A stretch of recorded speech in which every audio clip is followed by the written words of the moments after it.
Welcome back. So Nathan, you were the guru. You know, I didn't even have to climb up the mountain to talk to, and you don't have the beard either. So No, I don't. You don't. I shave that the off. setting isn't right. Instead of being on top of a snowy mountain and us wearing snow clothes, we've got a drum set in the background. Yeah, well, we're in my studio right now just because we were here. So. We were here. Yeah. So tell us about the 3 R's, and then we'll start down the road of what respect. Okay. So Garth mentioned earlier that the 3 R's are respect, respond, redirect. And it seems very, very simple to talk about these 3, and it is by design. But we're going to talk about respect first because this is the universal starting place for all of this. There's no objection that can be overcome. There's no true understanding that can come without respect for where the other individual is. When we talk about respect, I don't mean I respect you and I'm going to bow. That's not what I'm talking about.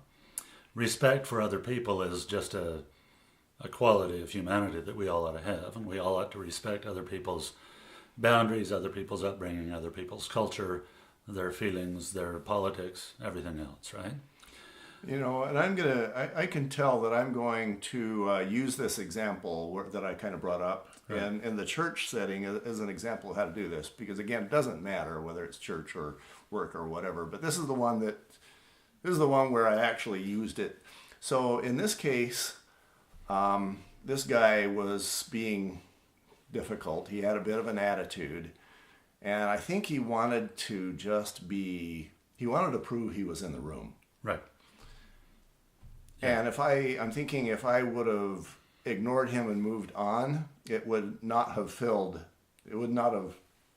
what he needed. It would not have done it. So, hence the need for his being respected at the moment. Yeah, so when we talk about respect, we're talking about our ability to understand that what this person is doing, what they're saying or how they're acting, is based on something that to them is so real it justifies almost any behavior, whether that behavior is good or bad. So for example, I was training a bunch of people in New York. These were Fortune 500 clients, huge companies. And during that session, one guy got really upset, and I would be explaining, now to accomplish such and such, you would need to handle it this way. And I'd start going through the process, and I could hear him grumble. And I ignored it for the time and went on to explain the second concept. And as soon as I began to explain it, you could hear him again. Now, this was in New York.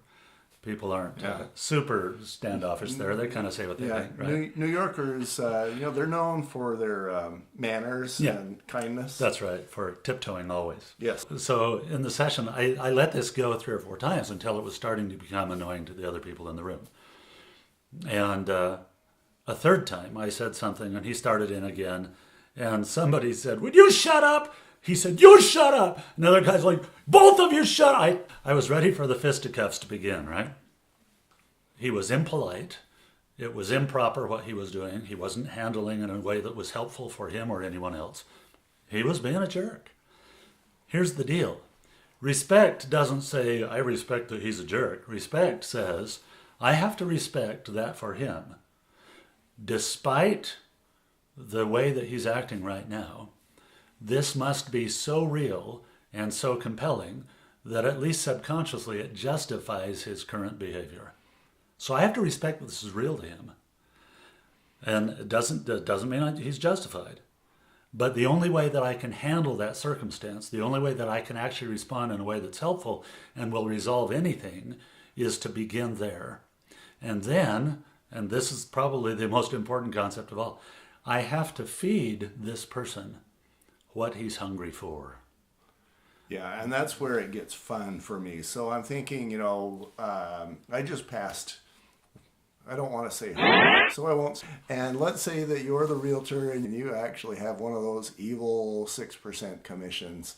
And you walk into somebody and their first thing is, I hate you because you're just trying to take all of my money. Right.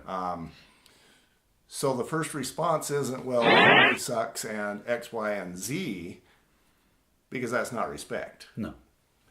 That doesn't respect what they are. And that's not the thing they're hungry for. See, we have a tendency all of the time when we're trying to respond to a comment that somebody makes, that, especially if it's negative, but even if it's just inaccurate or it's skewed in some way, when we seek to respond to those, we very often try and respond with information that would counter what they said. So, for example, somebody says to you, well, I think real estate should be done without commissions because I think commissions are basically evil. You guys are just, you're just taking money off the backs of the poor. It's hard to respect that one. You got to respect that. You got to respect that for them that's real and stuff, okay? Yeah, and I think that's one of the first things that I learned from you is if somebody comes at you with something, 99.5 times out of 100, regardless of how ridiculous it is, it's Right. true to them. It's true to them. And usually if they come at you with something, it's not about that thing. For example, they say, I think realtors who get commissions are just feeding off the backs of the poor. Uh-huh.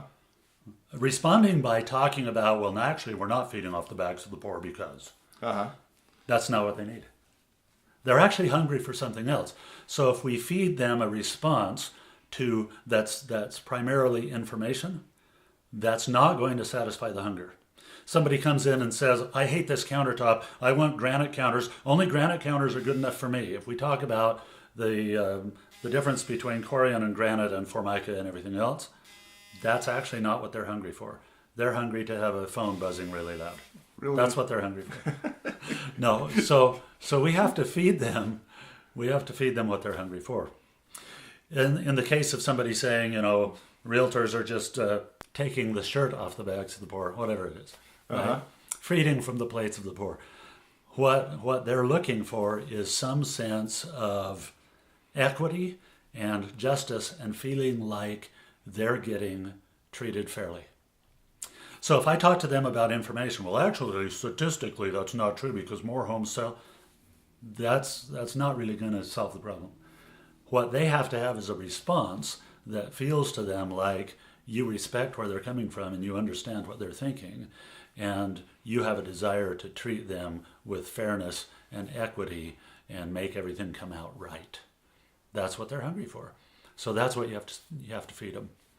Very often, giving them conflicting information or information that would combat their previously held opinion has the opposite effect. Of Yeah, what you want. I'm just thinking if you're the realtor and I'm the client, and I say, hey, you're charging me too much money, and you come back at me with facts.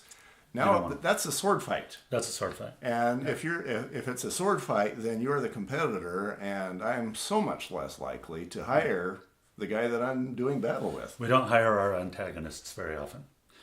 So I can't be the antagonist. I have to be the person that's standing on the same side with them and saying, I understand how you feel because, right?